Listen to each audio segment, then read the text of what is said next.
All right, guys. Well, B9 says howdy from Texas. So at 8:40 this morning, it was actually warmer than the hottest day on my 7,848 mile trip.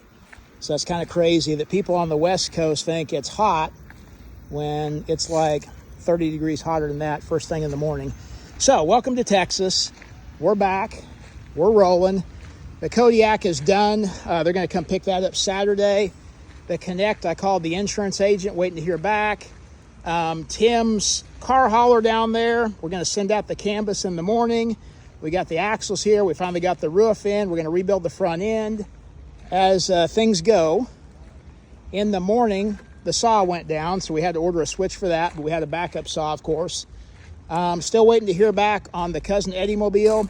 I think we got to go on that. He sounded real good, but hadn't heard anything.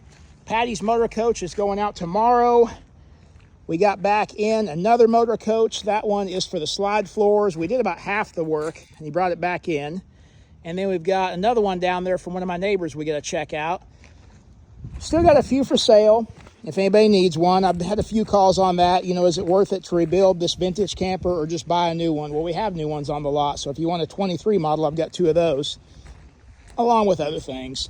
But anyway, working on the Airstream.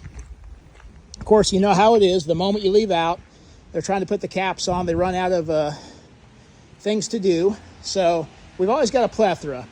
The Argosy is done. That's a beauty going out. The back end on this one is fixing to get put back together. That's a beaut. Building a cabinet for the inside. That's almost done. Jeff's Rolls Royce golf cart is fixing to go to paint. That's a beaut. Been working on the high-low, going up and down. Andy's already got a lot rebuilt, got insulation put in, working on wiring, working on water. We'll leave him alone on that. Every trash can's full of that trailer, but it's a blessing. Things are happening, things are moving, things are shaking.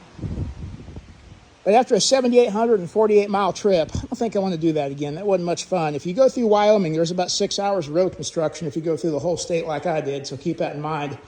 Guy called this morning, he says, hey, can you pick one up in Boise? I said, boy, I would have 2 days ago when I came back empty.